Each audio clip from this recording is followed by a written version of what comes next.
big topic there. So I definitely look at autism as a very inflammatory condition. There's a very decent subset that have something genetic going on, and there's controversy if we can change our genetics. Maybe we can, but Maybe there's eventually. Yeah. definitely so definitely a good maybe third of the patients that has got a clear send genetics. Here's your gene. This is why you have autism that we're up against.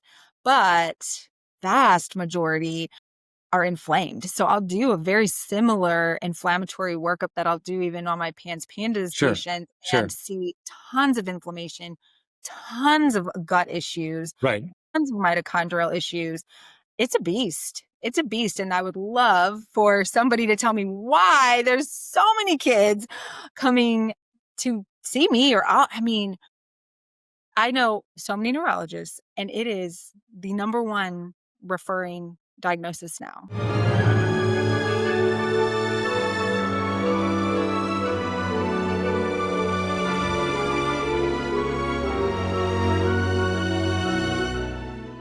Oh, Dr. Melissa Jones, how are you today? I'm good. How are you? Thanks for having me. Well, it's my pleasure to have you on the Smart and Harder podcast. And I know you're relatively new to the world of podcasting, and I'm excited to introduce you, hopefully, easily. I know you've been on a couple of colleagues' podcasts already as well, but your field is a super cool one. And I think more people need to know about it, especially with the frameworks that you're using to think about it. Not just the conventional way of thinking about things, but also the more alternative, more like, let's call it integrative way of approaching pediatric neurology. So I guess maybe the brief story before we get started, because I think it's important to frame this as far as like, why did you decide to kind of leave, or not entirely leave, but sort of, bring things out to your practice in more of like an integrative way? And from there, then we'll talk about things like pandas and autism and mold and other things as well, just to keep the listeners excited about what we're going to chat about, because these are topics that we haven't spoken about on the podcast before. So maybe just a quick backstory on you and how you kind of got to where we are today. Yeah, awesome. So I am a pediatric neurologist by training, graduated in 2011 from fellowship, and I was practicing pretty traditional medicine, but I've always been a very, I guess, good listener, out of the box kind of thinker. And so I really let my patients guide me. So I remember early on a mom coming to me saying her child with autism went grain free and got better and they saw improvements. And so I thought, oh, okay, that wasn't my training. No one talked about diet changes for autism when I was training. And so she provided a book. I read the book. I liked what I read. And so I just started learning from Was it my Wheat Belly, patients. or what was the book? Out of curiosity, you remember? Was it what? What book was it that she had you read? Do you remember? Oh, Grain Brain. Grain Bread. Yes. Cool. Same author as I was thinking about. Okay. Continue. Sorry. Okay, perfect. Yeah. Yes. So parents bring me books all the time and I read them. So I just let them guide me and eventually led me to really say, okay, I'm going to jump in. And I did a true functional fellowship and said, okay, if I'm going to use supplements, I need to know about supplements. So did that training, finished that in 2023. So over the last couple of years, I have really been in it, doing the functional piece of it, not just the Western medicine piece of it. Amazing. Okay. So you kind of were led by your patients in a lot of ways, because a lot of these patients, and I know them from my father's clinical practice for many years as a chiropractor in New York. He has over, I think, 300 autistic families in his practice. So a very large practice. That's how he was always taught, like being led by the patients, because the moms know best, right? Because these are people that are with obviously their children all the time, doing their very best to help them. One of the first things I want to talk about today, Melissa, is pandas, because I think this is a very misunderstood or not a lot of understanding around this particular diagnosis. I don't know if it's still controversial or not. Maybe you can talk about that.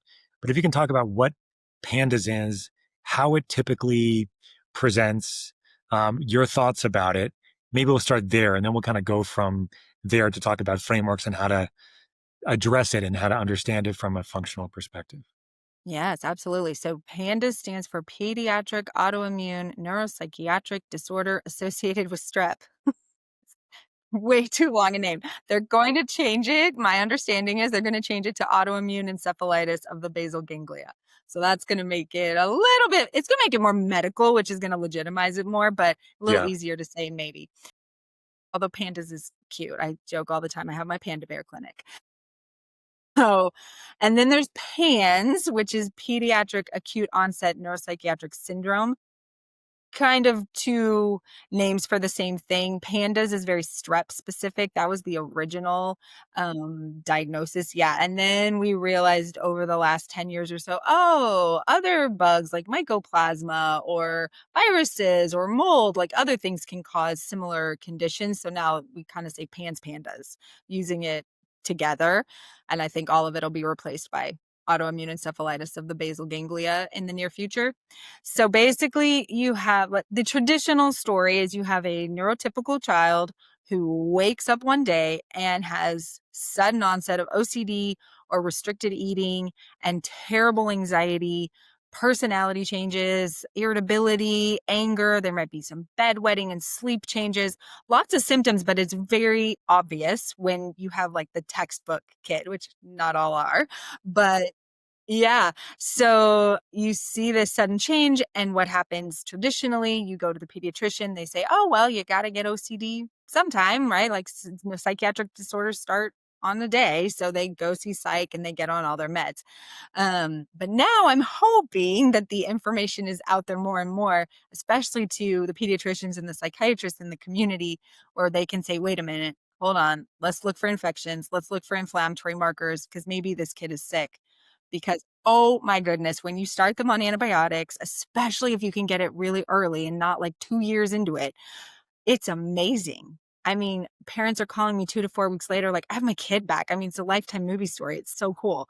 So, and I'm going, I didn't use any Abilify or Zoloft, like, not that I don't, but for these cases, you don't have to. So it's really cool.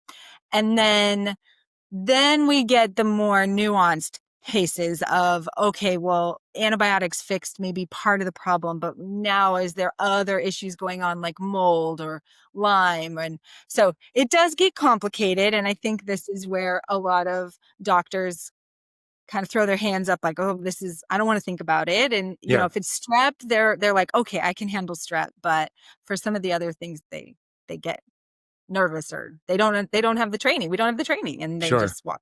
Mm-hmm. Sure. So when somebody presents with this sort of more acute symptomatology, it's much more straightforward, right? Because then if they get to you in time, rather than going to like a circuitous way of finding you 2 years later, if they find you relatively early, there are some interventions that can help very, very quickly. You talked about strep as being the most common bug that's typically thought to cause this. Maybe talk about why that is, and also some of the other particular organisms that are associated. Yeah, for sure. So strep specifically has been studied, I mean, probably since the 1800s for Sydenham's chorea. So we know that the basal ganglia has this molecular mimicry where the strep antibodies cross the brain, they attack the basal ganglia, and you get all of these OCD, these tics, this anxiety. That's pretty well described. So it's kind of interesting to me then that so many doctors say it doesn't exist. I'm like, well, okay. So it's an evolved beast from something that's been around for over 100 years. Yeah. That's strep, but it's interesting because a lot of other viruses and bacteria can do very similar things. As far as the antibodies to mycoplasma, I see that cause tics all the time and the OCD. So mycoplasma is another really, really common one we'll see cause PANS pandas. And then we get into like the molds and the parasites and the Lyme and things that are a lot harder to check for. You can't just send it to Quest.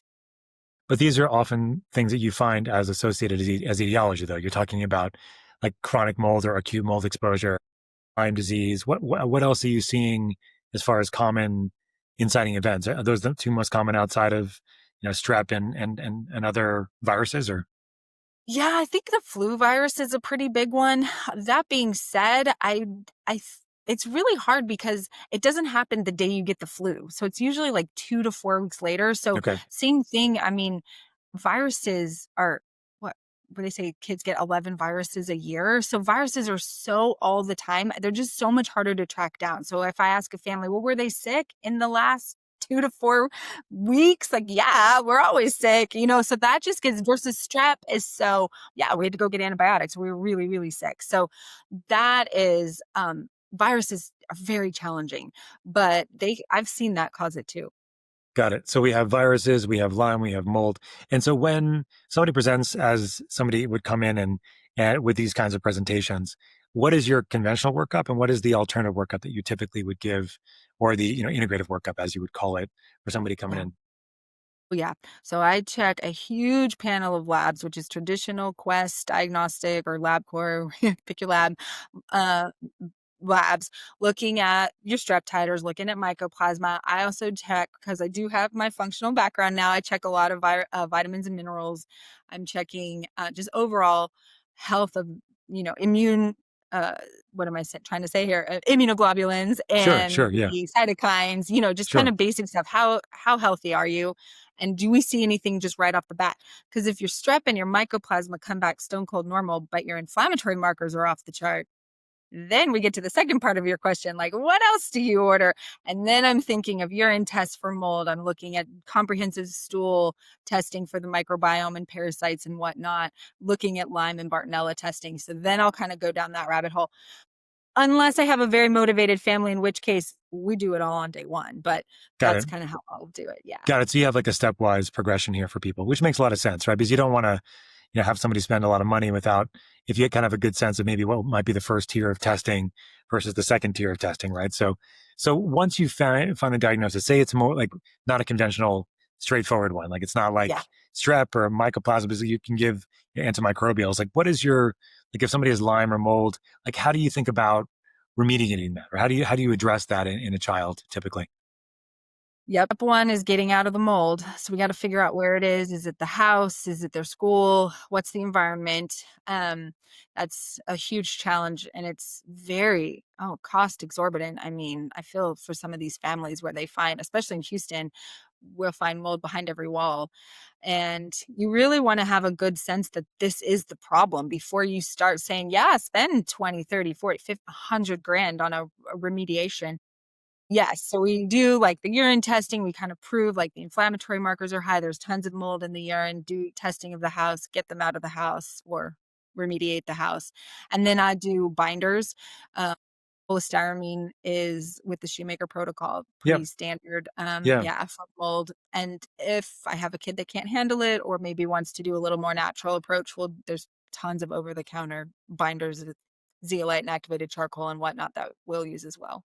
Yeah. So what is your sense here? Like this is a question I remember from way back a little bit. So like typically the drugs we would use in the conventional world would be like steroids, IVIG, plasmapheresis for things like this. But like Mhm.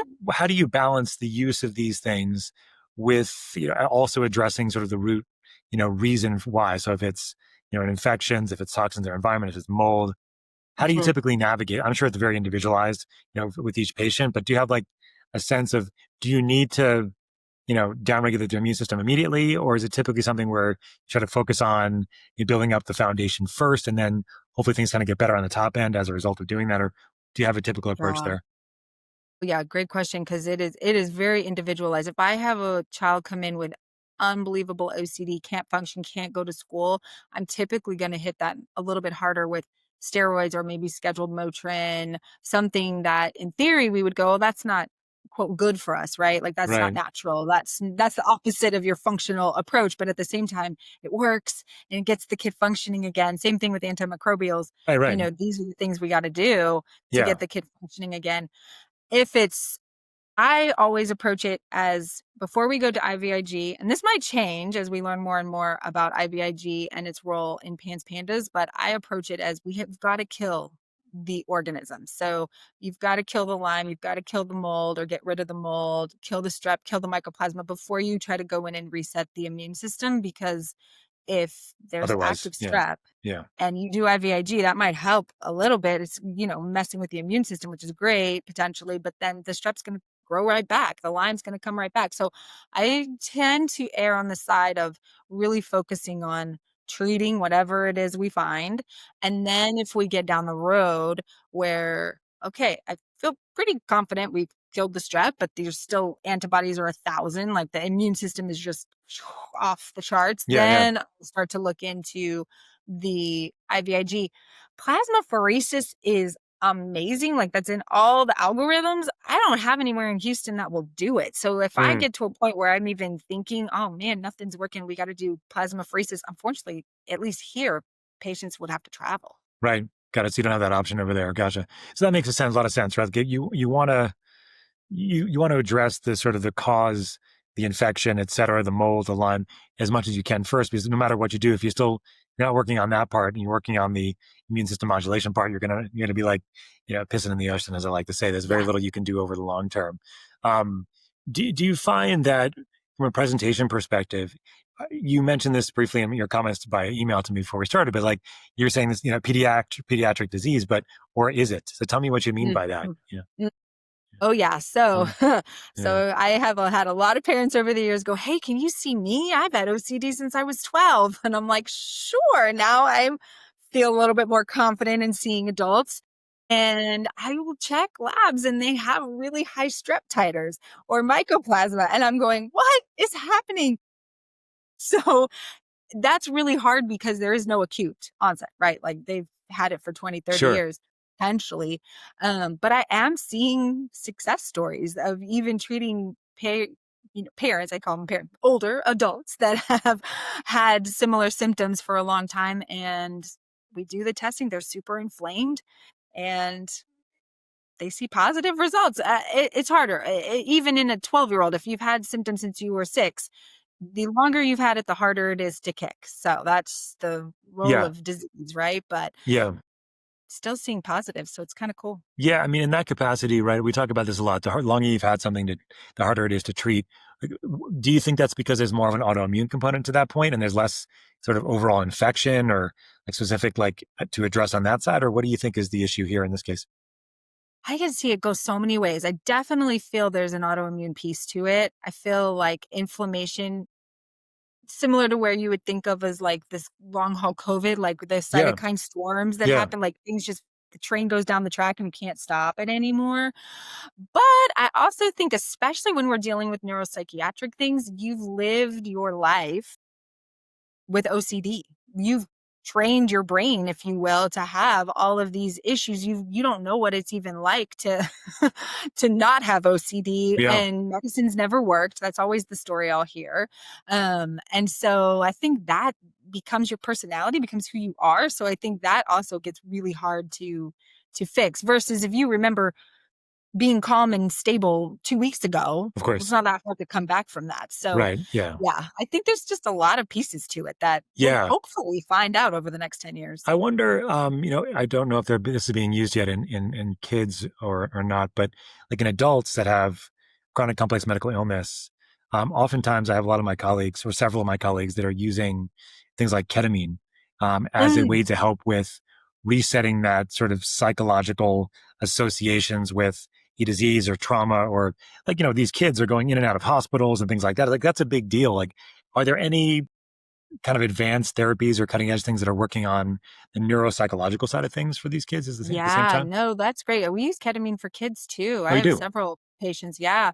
It's again expensive, harder to get. A lot of these other modalities are, but I do see that work. I think there's a place for it. I don't know if it would completely modulate everything if you were actively, Sure. in the thick of it sick, but to what you're saying as far as, "Hey, okay, I fixed your inflammation, now we need to reset the nervous system or reset your thinking." Yeah. Yeah, I often find, at least in adults, but you're with kids, I don't imagine it would be a whole lot different. But you tell me, like that, if you have that sort of sympathetic spiral, as I call it, where you're always in constant fight or flight, no matter how much you do from a or a biochemistry perspective, you're still running up against a kid that's hyperactive, that's not sleeping. And so working on the mitochondria, working on, getting rid of these infections is going to help. But there has to be, I would imagine, like an addressing of the neuropsychological aspect of things as well.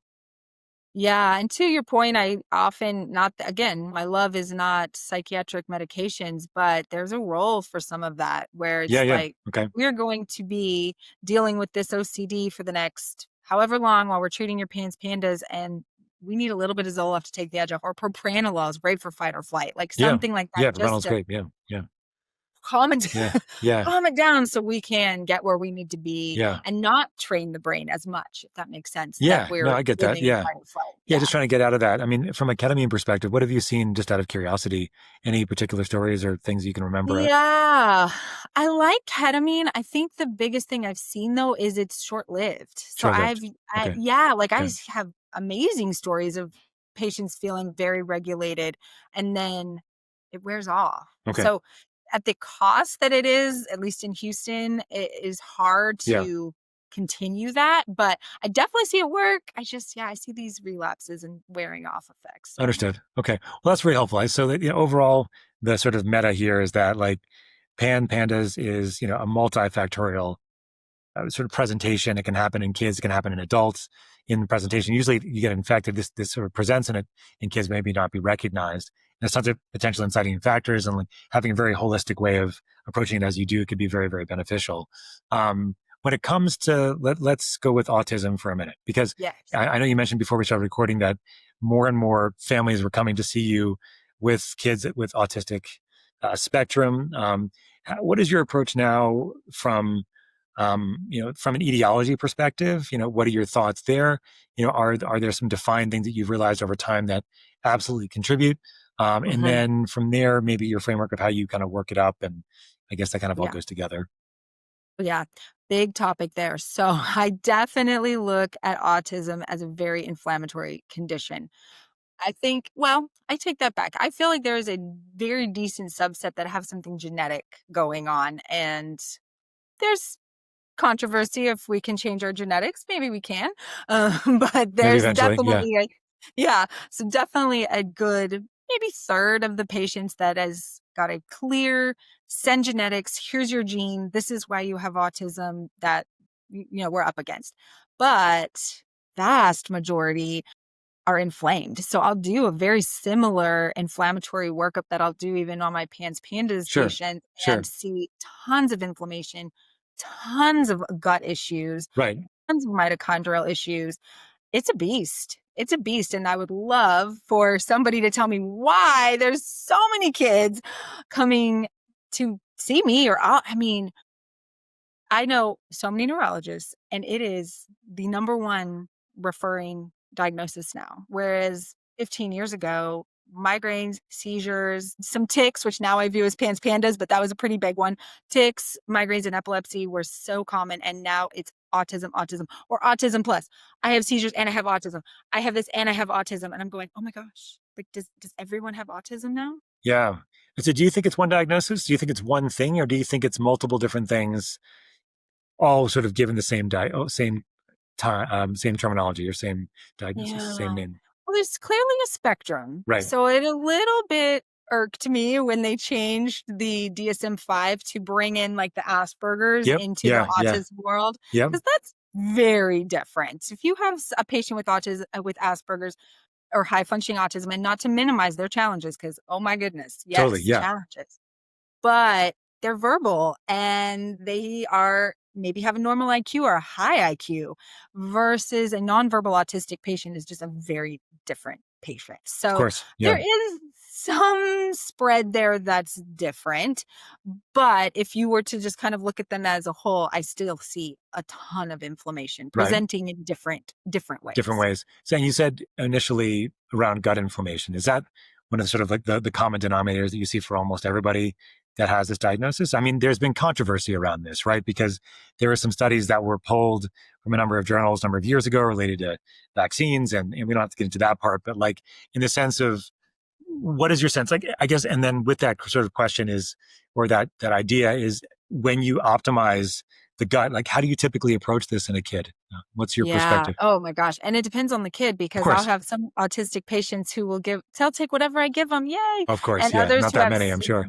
yeah, there's others that have severe sensory issues that, oh my word. I mean, It's easy enough for me to say gluten-free, and Of then course. they're going to die because they're not going to eat, and they're not going to eat. So it's Right. not like, I've oh, heard starve your this. kid. Eventually, if they're hungry enough, they'll eat. No, no, that is not in fact what happens. So it's a very tricky situation. I'm for kids on the spectrum, I'm also looking at heavy metals. I see quite a few. There's some kind of detox issue. Like they don't detox. I mean, I can't tell you how many kids on the spectrum I have that have it. They have it all. They have bacteria, viruses, molds, anything in the tons of environmental toxins. They've got heavy metals. It's how you're 4. Like, how do you have How's that all possible? of Yeah. this? Right. I mean, Yeah. So we know that there's the something environment, going yeah, on. we know our environment's much more toxic. Everything Yeah. from like the bed sheets and things like that, from the kids in their cribs to the plasticizers and things like that. But what you're kind of driving at is there's some sort of universal, maybe not one thing, but maybe like several things that are happening that are just preventing them from, at least getting rid of most of the stuff that normal or Right. neurotypical kids would, right? Right. I mean, because you could look in the same family and you'll have 2 siblings that same age. So clearly they're all being exposed to the same toxins, same mom, and 2 are neurotypical and 1 is severe autistic. And that kid is so sick. I mean, really medically sick is how I look at them, because you look at their testing and you're like, oh, and why are we not putting them in the hospital? But we're not. They're walking around. Well, I mean, but if you did So, normal labs in this kind of kid, right, they'd probably oh, be fine, right? totally fine. Their So liver that, and kidneys are fine. Their yes, white count is fine. Yeah, right. But then you're not a big saying, deal. but what is scaring you so much? Is it's their gut for the most part? I mean, you're seeing Oh, inflammatory markers, everything. yes. So the inflammatory markers are often, like, their cytokine profiles are usually off the charts. And again, if you talk to almost any other neurologist, they'd be like, cytokine profile. Like, Yeah, why I are know. you? Yeah, Yeah. exactly. Yeah, yeah, yeah. Yeah. So that, and every I always say, if I have 10 autistic kids, I have 10 different kids. The gut is a huge battle for probably most of us. Yeah. Um, so that I'm probably going to find something wrong with the gut, but sometimes I'm finding heavy metals, and then I'm finding molds. And so it can compound. I really wouldn't even say, oh yeah, it's all the gut. Although maybe it is, maybe that's the gateway. Maybe that's the piece of the puzzle that, we're all being born with these horrible guts. And that's the piece that is making everything else worse. I don't know, but Right, right, right. yeah. Yeah, I mean, Mhm. there's been all these associations, right? I was reading this one not too long ago about, obviously the perinatal period, right? When if moms have certain medications, right, that increase their risk. I think Tylenol is one of them, if I'm not Yep. mistaken, and antidepressants Yep. are another one, right? Yep.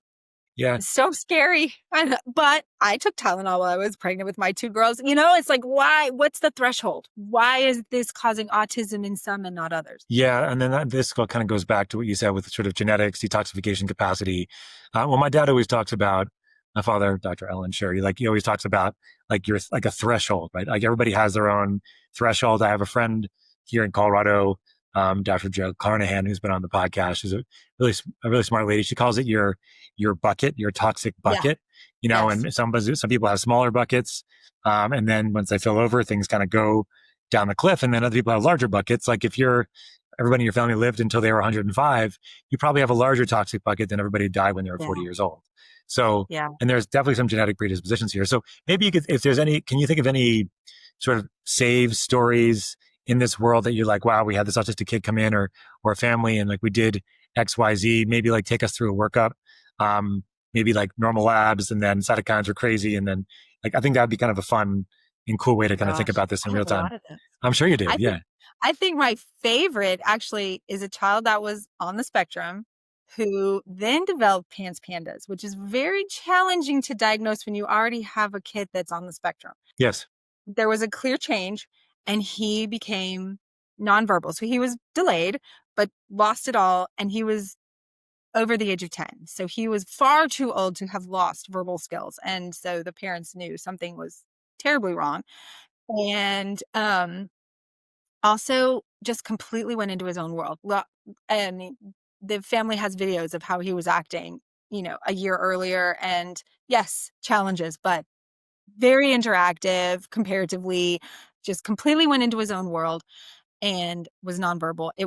And I walk in the room, I'm like, how am I supposed to bring this child back from like, what am I going to do here? Yeah, And this was very early on in my learning of all of this.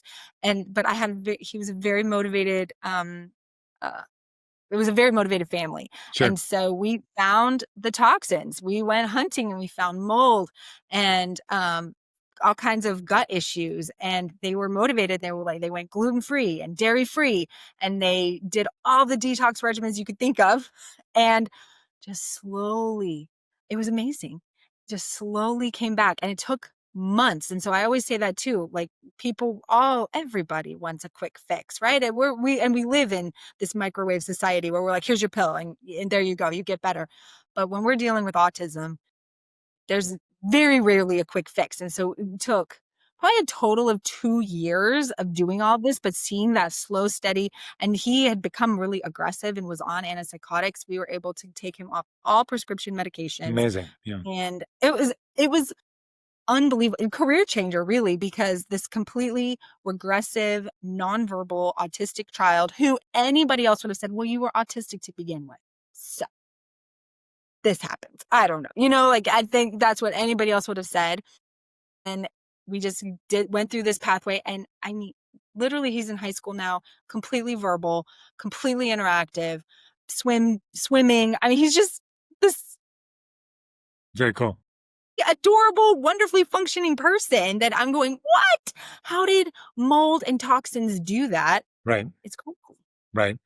When you're doing a workup, not a workup, when you're doing a treatment program for this, like what are some of the major things that you found from a supplement perspective and a dietary perspective that have been the most transformative? I know you mentioned gluten and dairy free. I remember my dad back in like the early, even when I was in, probably when I was like 5 or 7, I remember being in his office and like in the 1980s, him taking people off of dairy and their allergies and their asthma getting better. It's kind of my first recollections of dietary changes making a big difference. But what have you seen to be the biggest movers and pushers when it comes to dietary changes, lifestyle changes, and supplementation? I know like it's going to be individual depending on the person, but there's usually like maybe a number of things you found to be the most effective here. Yeah, for sure. I mean, I joke all the time. You're not going to leave my office without me saying you need to go gluten-free and here's some supplements. Okay. Yeah, sure. So, And I'm yeah. like, can't hurt. Let's try this while Okay. we're getting the ball rolling with all your testing.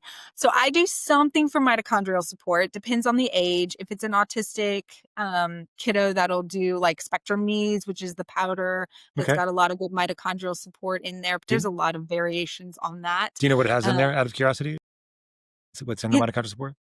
Oh yeah, it's got the NAC, which I love Yeah. some aspect of glutathione, Mm, and it's got your amino acids, and it's got I'm trying to think what else, like threonine. It's got some good stuff in there. That's cool. gonna be Okay. it's generic. It's not specific, but Right. it's a nice cocktail to where I'm like, hey, before we leave, let's do something, right? We're trying so, and that's more if I'm thinking more autism, where I'm feeling you need some mitochondrial support, maybe not necessarily acute PANS PANDAS. But yeah, so some type of mitochondrial support. If I have a kid that could swallow pills, I mean, there's so many different products out on the market. But mitochondrial support, I usually do some aspect of omegas, whether fish oil or algae based, and then um, a, pretty much I recommend a gluten free diet. I don't know that there's a whole lot positive we can say about gluten anymore in America, maybe other countries. So gluten free. What about dairy free? Yeah. So, and this depends on the kid. So I don't Okay. want to make huge take away all their food Got it. on day one until Got it. we Got it. do some Sure. stool testing and kind of see where we're at. Sure. I mean, I'll always um educate, like, let's not go to McDonald's. It is shocking how many people go to fast food Yeah. I'm always 4 or shocked at how many 5 people still times do it. a week. Like, Yeah. that's not even abnormal. So I really educate on, we need to cut out the omega-6s and the seed oils. We need to cut out the fast food. We need to stop doing dyes and preservatives and just all the toxins that we are inundated with. So, but small changes day by day, because if you have a really sensory kid who's a picky eater, I mean, they take everything out of their diet. Right. So you mentioned there, which I appreciate, something small about the environment. So tell me about what are you looking for there? Are you looking for what's toxic in the environment and trying to change that? Or how, I mean, I get you have to kind of meet people where they are, but what are some of the things you typically would recommend a family do And this is not just, this is for all of us, right? Trying to keep our I know this is environments less literally toxic. for all of us. But what are the things that you typically recommend here, like as Yeah. low, let's call them low hanging fruits, right? Oh, yes. Awesome. So low hanging fruit, I would say get rid of plastic. So I'm going glass Tupperware, your stainless steel water bottles, get rid of your regular plastic water bottles.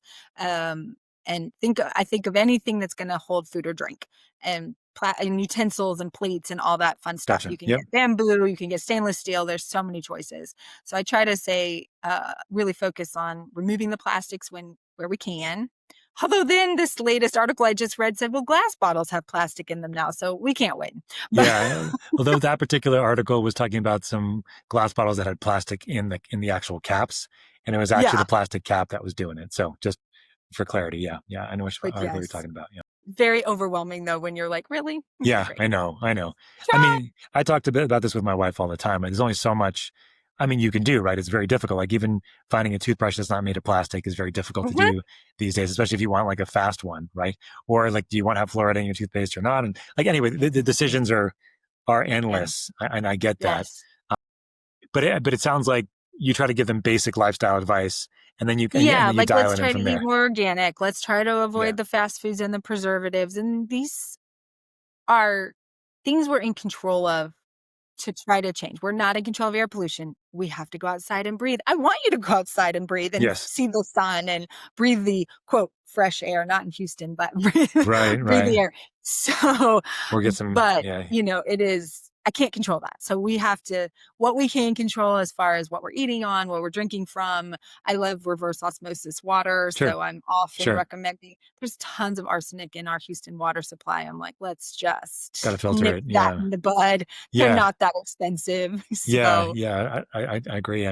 So we have a nonprofit that sponsors the podcast. It's called Health Optimization Medicine in Practice, and we teach practitioners on how to optimize health of their patients and clients. And it's a whole spectrum, right? Like you want to look at laboratory data, but you want to change their circadian rhythms. You want to optimize their exposures. You want to see what they're doing from a diet perspective and a lifestyle perspective. But it's often very overwhelming, especially yeah. for kids and their Mhm. parents, because I have four of them. I know how difficult it is to try to get one of my kids to go gluten free because he has a rash on his leg or something.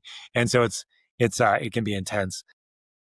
When it comes down to, do you have experience with long COVID as well? You're doing a lot of long COVID in the clinic, or is that more okay? Cross my It's mostly plate for too pediatrics. It's not often, so but I've much, right? had a couple. Yeah, Yeah. yeah, yeah. But you also mentioned, at least before we were recording it, the positional hypotension, tachycardia syndromes, POTS Yes. conditions. Do you see a lot of that in clinical practice? I do. So before I did more functional stuff, I was kind of known as the dysautonomia specialist of my area Okay, because I was one of the few neurologists who would willingly see that patient population. So many docs were like, oh, I don't want to deal with it. So I became very well versed in traditional Western medicine ways of treating dysautonomia and POTS. And then I realized it's all inflammation. I mean, it all just came back to it. And I'm like, oh my gosh, you have Lyme, you have Bartonella, you have Babesia. And now you start to treat that and these patients get better. So again, all of these things are all connected. They present in different ways in different right. ages, but they're connected. So in the end, they're all inflammatory conditions, is what it's coming down to. And the question is, what's causing it? Yep, A- absolutely. And then from there, you kind of decide where your workup's going to go and where your therapies are going to go. From a positional hypotension tachycardia syndrome perspective, what do you feel like is some golden nuggets or some clinical pearls here? I think what I'm kind of driving at here, Melissa, is we have a lot of clinicians that are listening to this podcast. They're going to see a lot of these kinds of patients. They're going to see long COVID patients. They're going to see OCD patients, mental health patients, inflammatory patients. Like, what do you feel like, or some clinical pearls here for like non-specialists like yourself, like pediatric neurologists like you, as to what they can do or what they should be doing when these patients present? Yes. I mean, you've got to stay active. That I think is the number one thing. It's so easy to get deconditioned when you have POTS. You feel terrible. Every time you stand up, you want to pass out. But that is the worst. The patients that have done the best, regardless of the cause, the patients of mine that have done the best have stayed active. You don't have to run a marathon. Just stay active. Don't let the deconditioning happen. And we have to support that sometimes with pharmaceuticals. So, water and salt. People get so frustrated because they're like, oh, I went to the cardiologist and they said just drink more water and eat salt. And I'm like, well, that is important. Yeah. Like, you got to be hydrated. So, you got to start with the basics, stay active, whatever that means, get some physical therapy involved. We have some great dysautonomia physical therapists in Houston. So I work very closely with them. And then if you want to go down the rabbit hole, I'm here. I'm ready to go to see like, what's the root cause? Why did this start? But I have so many patients before I even knew about the inflammatory nature of it that I was helping, because I'm getting to the just foundational blood pressure, heart rate management and staying active. So that's my So it's one of the things expertise. where, like, at least in adults, when you have arthritis in your knee, the less you do, the more arthritis you get. It's the sort of same idea with POTS in that case. Yep, absolutely. Got it. Okay. And so, just a curious question, and if you don't have any experience with this, it'd be totally okay. But from a mitochondrial perspective and from a blood pressure perspective, have you ever played around with low dose methylene blue at all in these patient populations yet? Oh my gosh, I'm getting there. Okay. I've Okay. had a couple patients do some methylene blue, but I wouldn't say I have a ton of experience with it. Yeah, just the reason why I mentioned is that I work with a couple of providers that see a lot of POTS patients, and a decent amount of autistic kids that are using the lower doses of methylene blue from a mitochondrial perspective as Yeah, something to help support mitochondrial function. My father does it in his clinical practice, sees benefit yeah. there. Have you found any other, like, from an anti-inflammatory perspective? You talked about mitochondrial support. You talked about NAC and things like that. Are there any other things like, mushrooms or plants or things like that, you're kind of your go-tos when it comes to inflammatory support? I love turmeric. So that's, yeah, I'm like some type of glutathione, turmeric, omegas. Those are very foundational in my world, Mm-hmm. personally and for my patients. Mm-hmm. Yeah, And then I'm open. I feel like that's a little bit where supplements get a bad rap is there's so many anti-inflammatory supplements out there. Then they're all good. So families come to me and go, "What do you think about that one?" I'm cool. What do you think about that one? I'm cool. it I could be am a lot of open. different things, right? Yeah. You can't take 40 supplements. I don't think we should be taking 40 supplements. I feel like you have to pick, what makes the most sense for your patient that's right in front of you, or what they want to try, or what they're excited about. And you can't do it all. But there's so many out there. So for me personally, I'm like turmeric, my NAC, and my omegas. That's foundational, but that doesn't mean it's the right answer. Like there's other, you could supplement turmeric for, pick something else. And Gotcha. yeah. And you're directing, of course, your therapies, your medications, and also your supplements to what these kids need. One thing that I have that I've asked a couple of pediatricians about, interesting your take on it, is like they're very difficult to know what the normal levels are for various things for kids, right?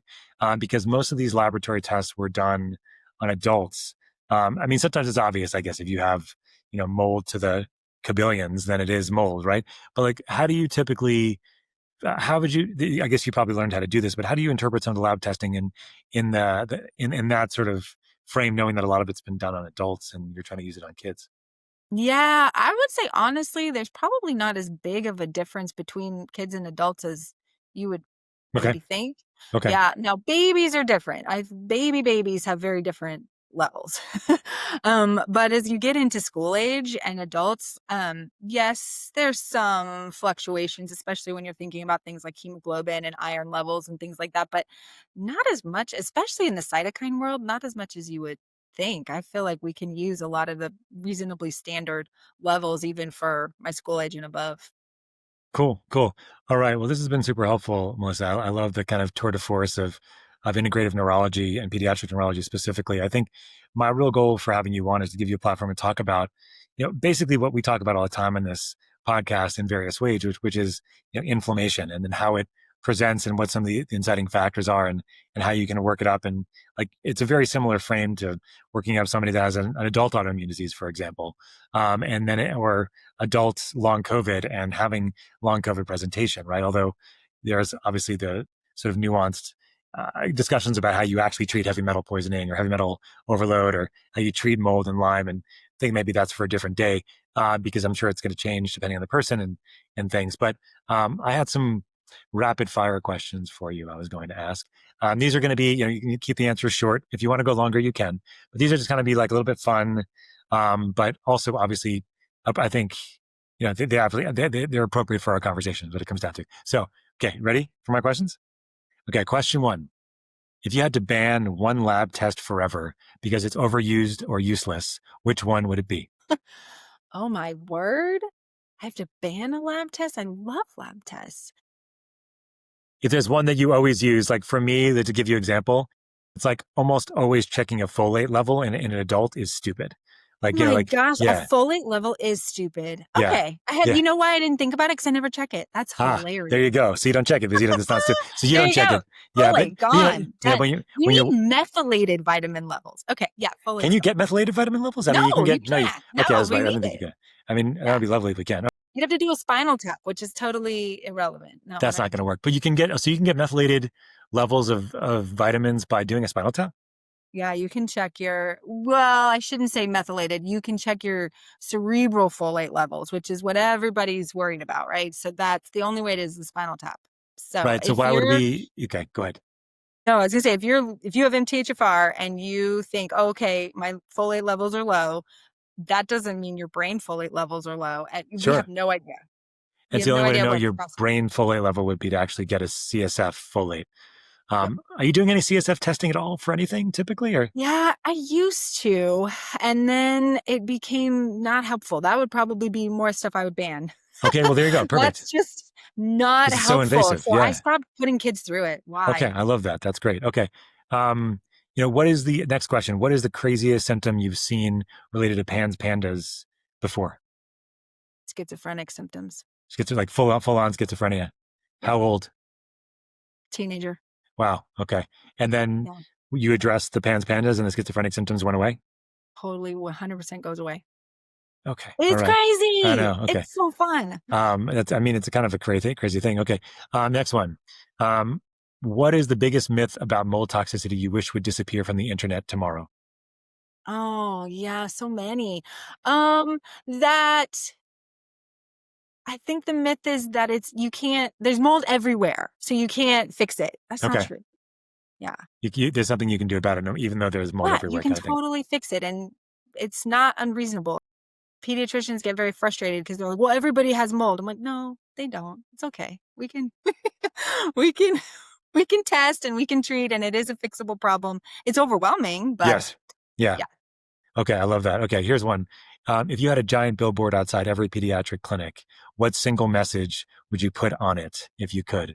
It could be a phrase. It could be a word. It could be, whatever you feel. Think about inflammation. It's all inflammation. That's Okay. like my Perfect. motto. I love Yeah. it. Yeah, I love it. I think that's a great one because I mean, pediatricians are just so like any conventional doc in practice of 15 minutes with patients. You don't have time to dig into this stuff, right? So I think inflammation's a great one. Yeah. Um, Next one, if you could fast forward 10 years in the field, let's say in your field now, pediatric neurology, what breakthrough are you hoping for that we've nailed at that point and things would be like so much easier for everybody? Yes, I want them to nail detox. I want that to not be a word that we hear and it's so nebulous. What does that mean? What are you detoxing, right? That's I want that to be legitimized and I want it to be understood. Yes, I love that because that gets thrown around so much, like your cleanses and your detoxes Yeah, and like people come all the time. Can I do a cleanse? Well, what are we cleansing? Are we cleansing what parasite are we cleansing? Like what, so I want that to be, yeah, legitimized and figured out. those are great, Melissa. I love your answers to those questions. I ask everybody at the end of the podcast a pretty simple question, and this could be about our conversation today. It could also be about your life, your experience.